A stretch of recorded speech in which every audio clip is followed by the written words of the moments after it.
my mom and dad. This is where I used to beg for the car, right here in this hallowed place. So I am here for my dad's situation, which has gotten incrementally better. So I'm happy to report that. And this is our last show here before we're back to the West Coast, and we should be in the studio for the next few weeks after that. These guys are so cool to join us. It's our regular Friday roundup of things going on around the world in American politics. So lucky to have them both here.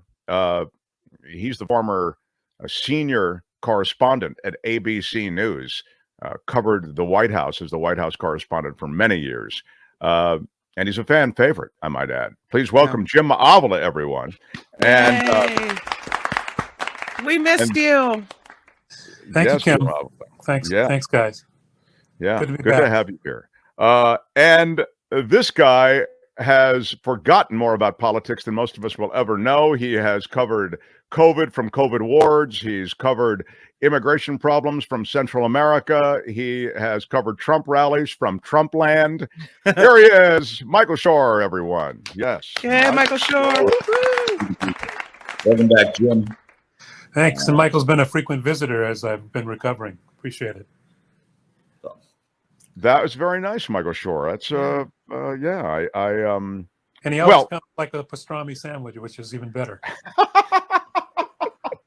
Tiring of that. Yeah. Poor Jim was in the hospital for a while. So he had to, the hospital menu that's strong. Fun to know that he's not anymore. That's good to know. Right. Yes, he's not anymore. Right. I visited Jim, and I was astounded by how expensive the parking was. Can you get me validated next time? So I'm at this rehab center now, working on getting my walking fixed, and it's $20 here, Mark. $20, not $15. $20. Okay. Yeah, you know what it is when you have an LA media pass parking. It doesn't cost anything. I wouldn't. Where's the Mark Thompson media passes? That's what I want. Have visited Jim. I wouldn't have visited Jim if the parking. It already cost you $20 for the pastrami sandwich. So. When Jim was getting his transplant, his brother gave him an organ, and when he was getting that transplant, I went in and saw him prior, and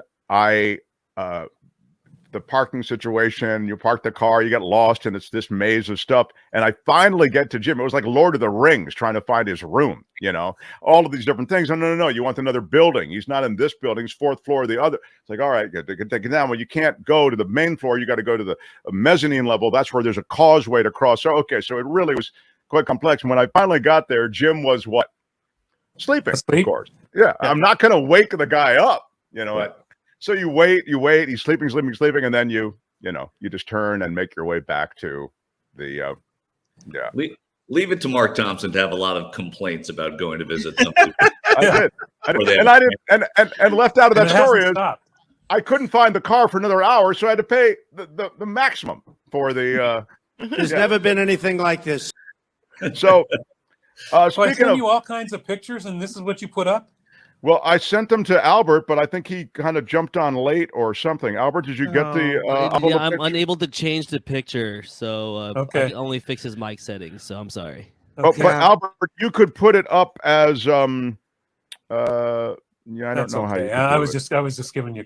No, we did. I sent 3 really handsome pictures of Jim Avila to Albert, but I guess I do kind of like this little dot thing. That's the little dot that moves. I may use that from now on as my headshot. Seems like you could find somebody better than Albert who could probably figure that out. Oh man, the first out of bounds hit. The first out of bounds. There you go. I knew it could be done. Yeah, there's Jim Avila. Not big enough though, but okay, good.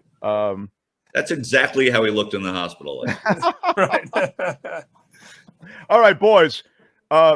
First, Kim had a story about the debt ceiling and about Janet Yellen essentially underscoring to Congress that this debt ceiling has to be raised. It's clearly being, we've talked about it, used as a political pawn in negotiations or in grandstanding around various social programs and other budgetary priorities. I wonder if you could speak to the debt ceiling and Biden's budget, which we've just gotten a peek at, and just that entire process, which is somewhat political. Start with you, Michael. Oh, well, sorry with me. Yeah, it is political. It is almost a rite of passage of any Congress is to have to deal now with the debt ceiling, and Congress always raises the debt ceiling.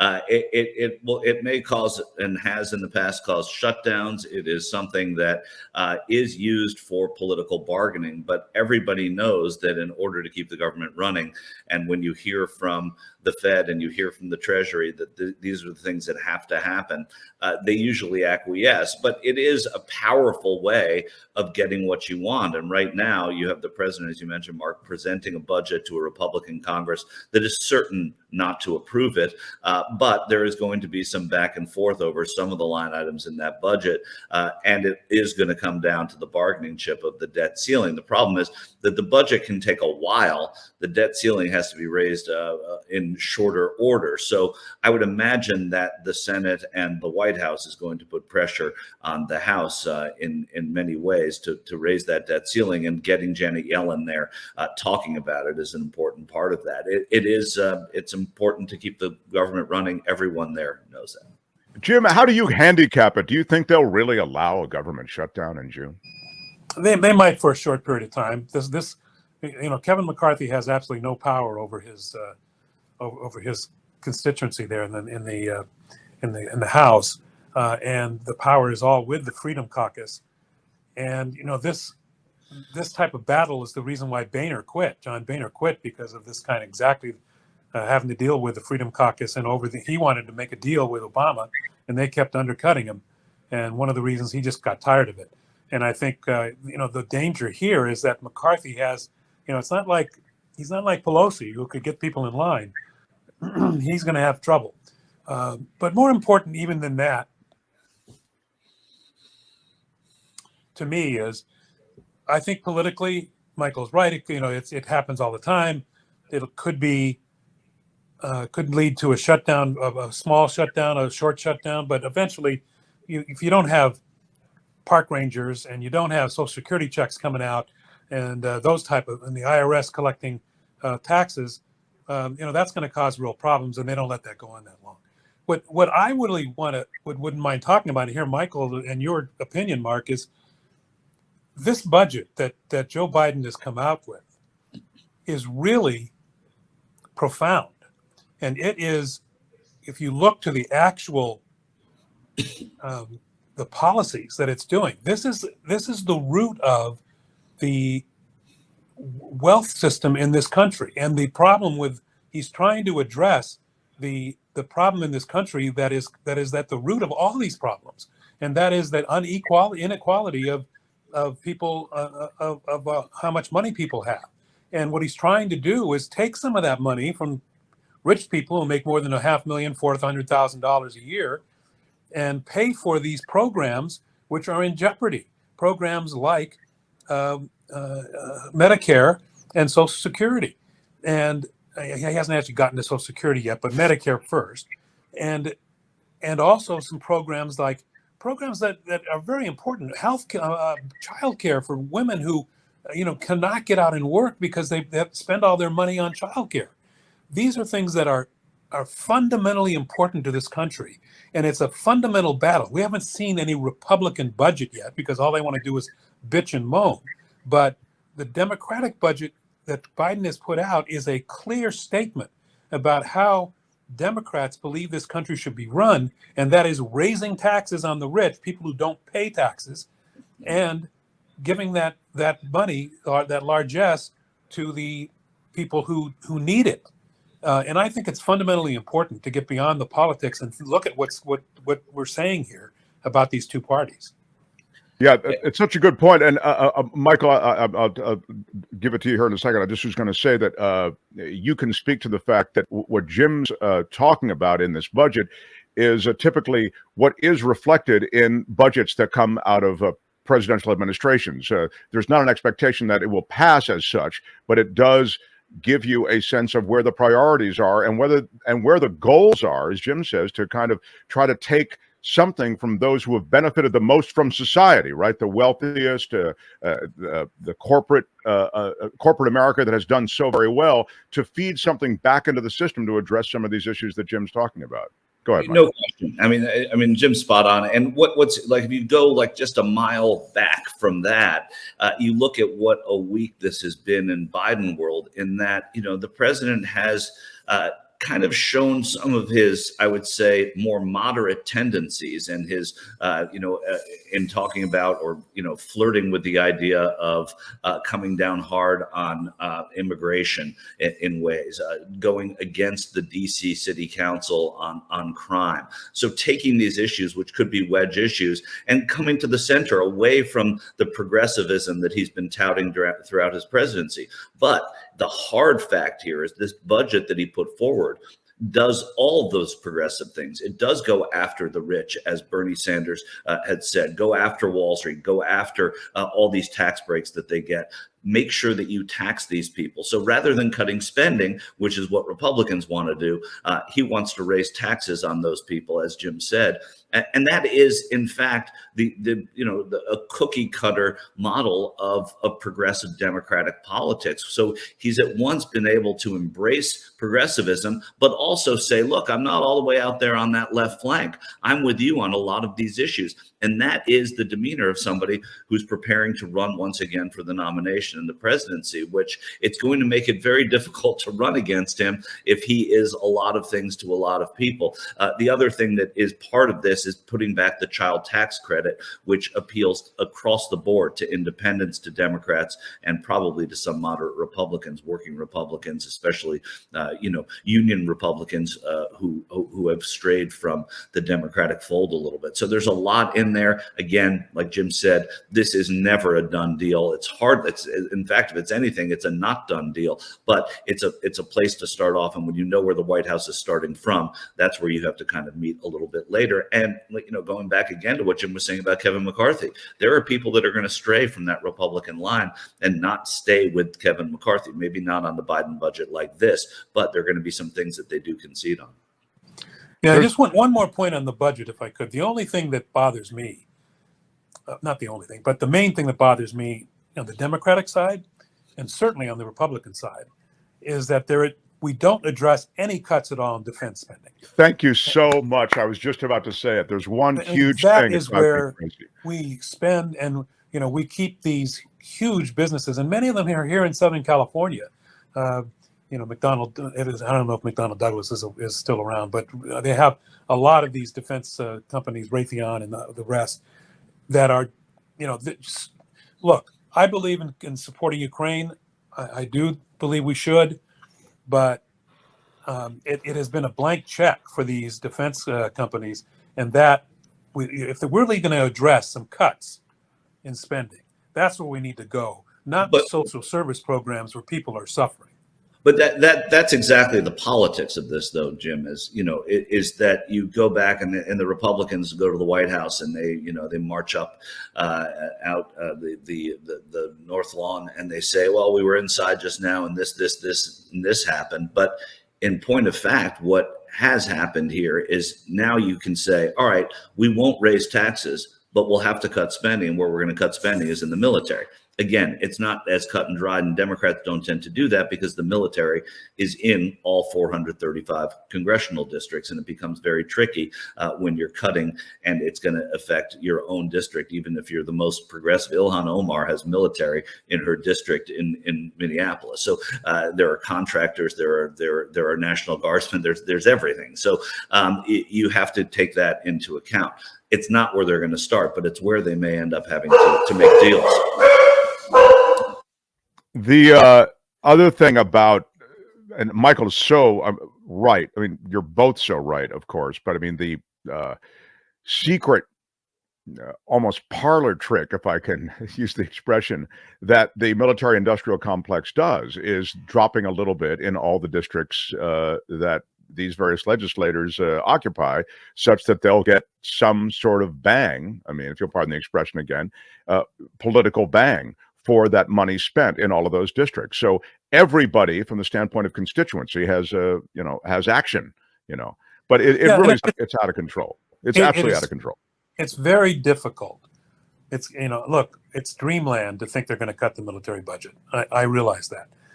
But I'm just saying, I think it needs to be done. If just as an independent person, it needs to be done. And John McCain, who was pro-military, but he was very strong on going after the Defense Department for these programs which we don't need. There are programs with both airplanes and ships that we're building that are already antiquated, and it just costs us more and more money. I'm not advocating cutting the Ukraine budget. I'm not. But these other things, some of these other, and at the same time, as a person, I've got to say that I do sleep well at night, knowing that, all right, China, you want to give us a shot? We can probably take you on, and probably, it could lead to nuclear disaster, but we're not a pushover, and I do appreciate that. I just think we could not spend money at all on the military probably for the next 2 years, and still we would not be a pushover. We have overspent so enormously. Most of this money doesn't even leave where I am right now in Washington. Doesn't even leave the Beltway. It's a scam. The military budget is a scam. And right. Michael Shure noted one of the scams, and I was mentioning it as well, the way they spread the money around. But the rest of it is, it's payoffs, it's lobbies, it's bonuses, it's crap. It's weapon systems that will never be used. As you say, they're fighting the last war. Jim, it is a mess, the military budget, and it goes unquestioned for some of the reasons to which you allude, which I think are associated with when nobody really wants to be in that place where they feel as though they're actually putting forward a strategy that would leave the U.S. vulnerable in any way to the growing threat of China and Russia. Yeah, we live in a scary world, and it's difficult to cut the defense budget, but we need to go in there with a scalpel, not with a sledgehammer. But McCain was doing that. I don't see anybody who's doing that now, and certainly the Freedom Caucus is not doing that. And we're somewhat bankrupt of the McCains who are able to do that, right? I mean, he was this decorated, almost heroic figure in American politics, American military lore of the past 50 years. But we're running out of those people, and he had license to do that, but very few are left on Capitol Hill that have that kind of the bona fides to be able to step up and say, hey, you know what, we got to cut this, because people would listen to what John McCain said on this. And you have more and more of these guys who've never served, and they don't want to be seen as cutting the budget. I mean, there are all these reasons that have nothing to do with the actual defense of America that go into the politics of what that number is going to be, that bloated number. And then last thing, and I want to move on, the Pentagon asks for a bloated number, and then the Democrats, when they controlled Congress, gave them 10% more than that bloated number. It's just all the politics of wanting to seem strong. That's all political, because they don't want to give the Republicans the high ground. Right. Wanting to seem strong. That's the problem. But the Republicans, what I think they're foolish about, the Democrats, is the Republicans are always going to maintain that high ground on this issue. It's a Republican issue, and to try and look good on it when it doesn't really resonate. There aren't people walking around the streets, and I don't know. If let's assume what Mark said is right, that 10% above the military budget is what Democratic Congress gave them. There's nobody walking around. There's nobody walking around in Democratic primaries saying, I know this, and that's why I'm going to vote for this person, or in a general election. The Democrats have been great on the military. Republicans own that issue, and I think Democrats, it wouldn't be a bad idea to challenge that. Yeah. But what I'm interested in is, all right, GOP, here's your Freedom Caucus sending out these messages that they're not going to do this and they're not going to do that. Where the heck is your budget? What do you really want to do, and how much money do you want to spend? And let's compare.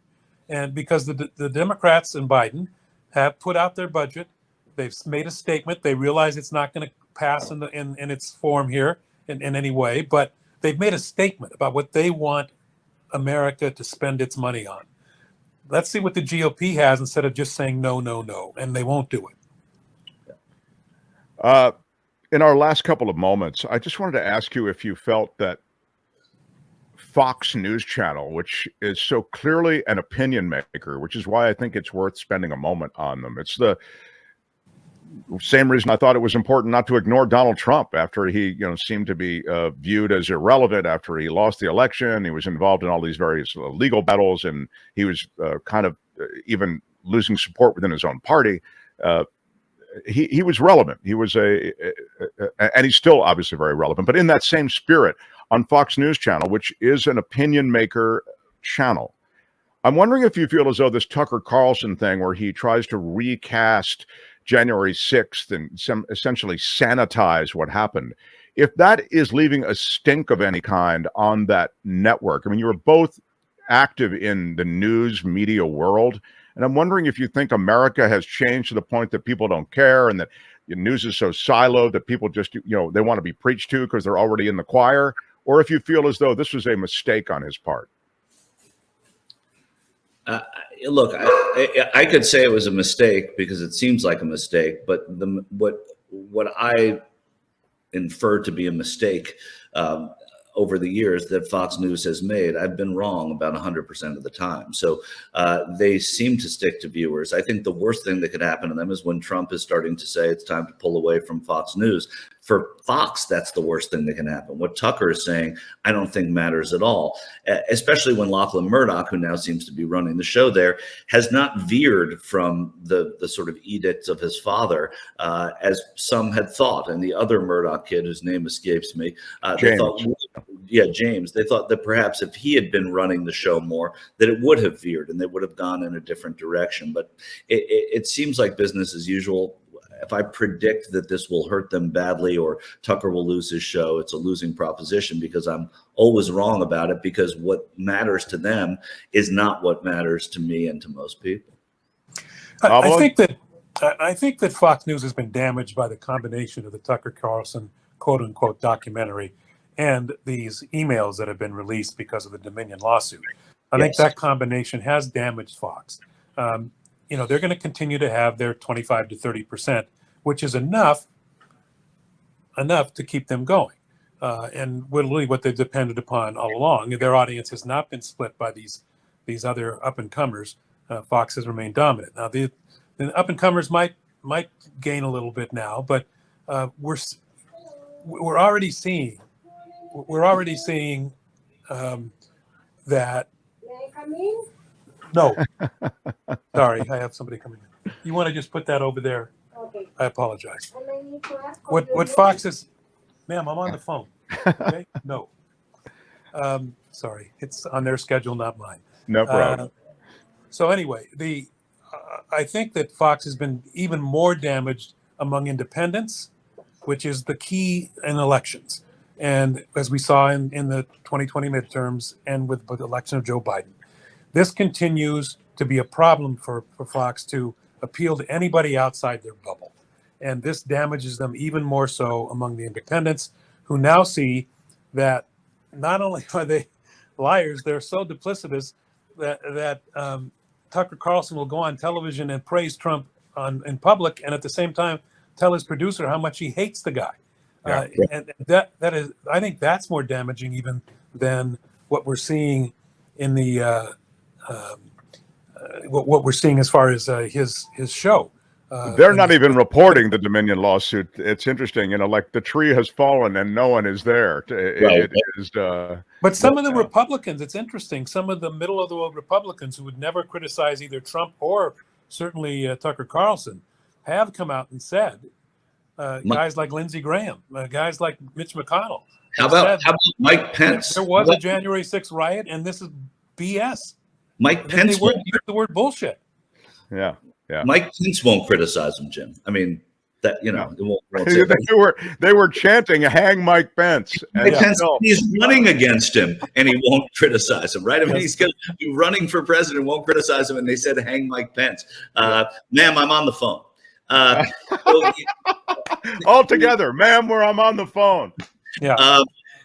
One thing, I saw one message come up here. I feel like Mark's in his posture if we got to wrap this up. But before we do, somebody said, that these politicians are out for themselves and not their constituents, which is an easy place to go, but they're not mutually exclusive. And I think as you get to know a lot of the people who are in politics, you realize you can be out for yourself and still want to help your constituents. In fact, that helping your constituents is better for yourself and your reelection. And so I think when it comes to things like the military budget, like we talked about, there are military people, families, veterans, active contractors, people associated and adjacent to the military in every congressional district. It does help Mr. or Mrs. Y congressman, but it also helps the people, and that's what makes it a tricky issue, and that's why it's so craftily done by the Pentagon and the military contractors, and that's why it has to change.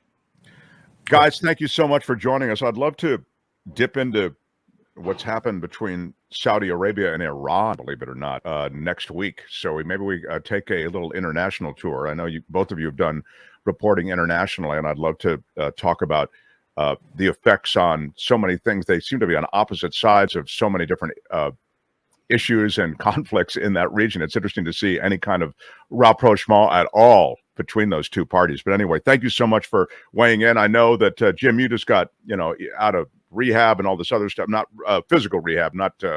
Yeah, I hesitate to use the term rehab because people think I'm recovering from drug, but it's a leg injury and I'm learning how to walk again.